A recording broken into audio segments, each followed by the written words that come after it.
한마디로 나에게 딱 맞춤화된 편리한 서비스 제공이 가능해진다는 건데요. 단점 역시 확실하게 느껴지실 겁니다. 은행 어플에서 이 표시가 뜬다면 무조건 조심하셔야겠습니다.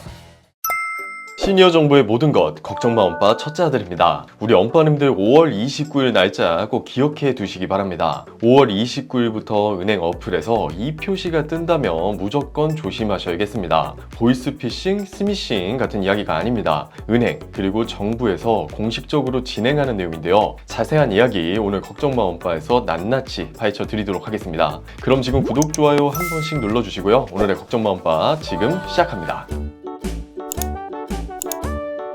혹시 엄빠님들 마이데이터를 아시나요? 마이데이터란 은행 계좌, 신용카드 내역 등의 금융데이터 주인은 금융사가 아닌 개인이고 개인 동의하에 여러 금융사에 흩어진 금융 내역을 통합 관리할 수 있는 방안을 토대로 진행되는 사업을 의미합니다. 지금 보시는 데이터 3법이라고 불리는 법안들이 발의되면서 2020년부터 마이데이터 산업이 가능해졌는데요. 데이터 3법 중 신용정보법을 통해서 금융권의 다양한 데이터를 빅데이터화하고 이를 통합 조회할 수 있게 되었습니다.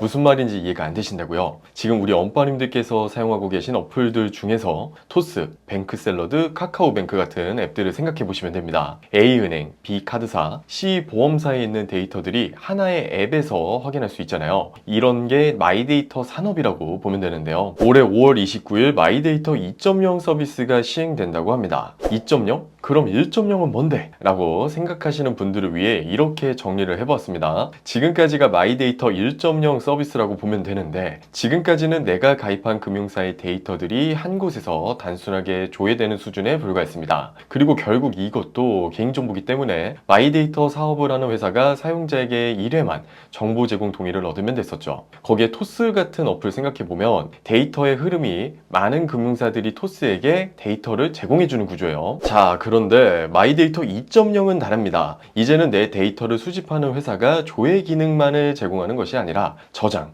분석, 그리고 재가공까지도 할 수 있어요. 뿐만 아니라 제3의 회사에게 내 데이터를 넘겨서 광범위하게 공유할 수도 있고요. 심지어 사용자에게 한번 동의를 구하면 사용자가 따로 요청하지 않아도 기업이 내 데이터를 계속해서 수집하고 저장하고 심지어 활용할 수도 있습니다. 엄빠님들께서 지금까지의 내용만 들으셨을 때 어떤 생각이 딱 드시나요? 장점과 단점이 명확해 보이지 않나요? 그렇습니다. 사실 장점도 많습니다. 개인의 여러 금융, 소비 데이터들이 융합되고 가공되는 과정에서 개인 맞춤형 금융상품, 나만의 재무분석 서비스 제공이 가능해지고요. 비금융 데이터, 그러니까 건강정보, 쇼핑, 통신, 위치정보 등과 융합해서 더 정교한 개인화 서비스가 가능해집니다. 한마디로 나에게 딱 맞춤화된 편리한 서비스 제공이 가능해진다는 건데요. 단점 역시 확실하게 느껴지실 겁니다. 한번 동의를 하게 되면 어플이 내 데이터를 장기적으로, 반복적으로 수집할 수 있고요. 내가 어디에 어떤 동의를 했고 내 개인정보가 어디로 흘러가는지 추적이나 통제도 어렵습니다. 또한 데이터를 저장하고 가공하는 곳에서 해킹, 유출이 발생한다며 피해가 커지기도 합니다. 물론 정부에서 적극적으로 추진하는 사업인 만큼 금융당국의 정책상 가이드라인이 엄격하게 있겠지만 이론적으로만 보면 우려가 큰 것도 사실이죠. 그렇기 때문에 5월 29일부터 우리 엄빠님들께서는 은행 어플 등에서 어떠한 방식으로든 동의를 구하는 창이 뜨면 꼭 약관이나 내용을 꼼꼼하게 읽어보시고 동의 버튼을 누르셔야 합니다. 엄빠님들 뿐만 아니라 자녀분들도 마찬가지입니다. 금융위원회의 보도자료를 보면 마이데이터를 이용할 수 있는 연령을 19세에서 14세 이상으로 변경했다는 이야기가 있습니다. 엄빠님들만 조심해서 될 문제가 아니라는 거죠. 제가 말씀드리고 싶은 부분은 무조건 동의를 누르지 말라는 건 아닙니다. 마이데이터는 여러 곳에서 기술 혁신을 불러일으킬 것이고 우리에게 편리함을 제공할 것임은 분명합니다. 그리고 보도자료를 통해 확인했듯이 사업자가 제3자에게 정보를 판매하는 경우 금융보안원에 구축된 안정성과 신뢰성이 확보된 전송 시스템, 그러니까 안심 제공 시스템을 이용하도록 의무화하면서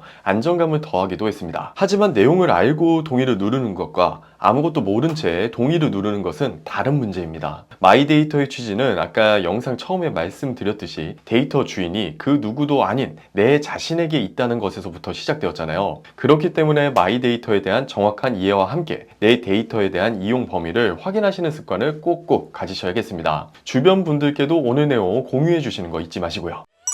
오늘은 앞으로 진행될 마이데이터 2.0에 대한 이야기를 전해드렸는데요. 이에 대해 우리 엄빠님들의 생각은 어떠신가요? 기술적 혁신에 대해 기대감을 드러내는 긍정적 의견과 함께 무분별한 개인정보 유출에 대한 부정적 의견도 있을 것 같은데요. 엄빠님들의 의견 댓글 통해 남겨주시면 감사하겠습니다. 오늘 준비한 내용은 여기까지입니다. 앞으로도 알찬 소식들 계속 받고 싶으시다면 지금 구독, 좋아요, 알림 설정도 잊지 말고 한 번씩 부탁드리고요. 다음 영상에서 또 찾아뵙도록 하겠습니다. 감사합니다.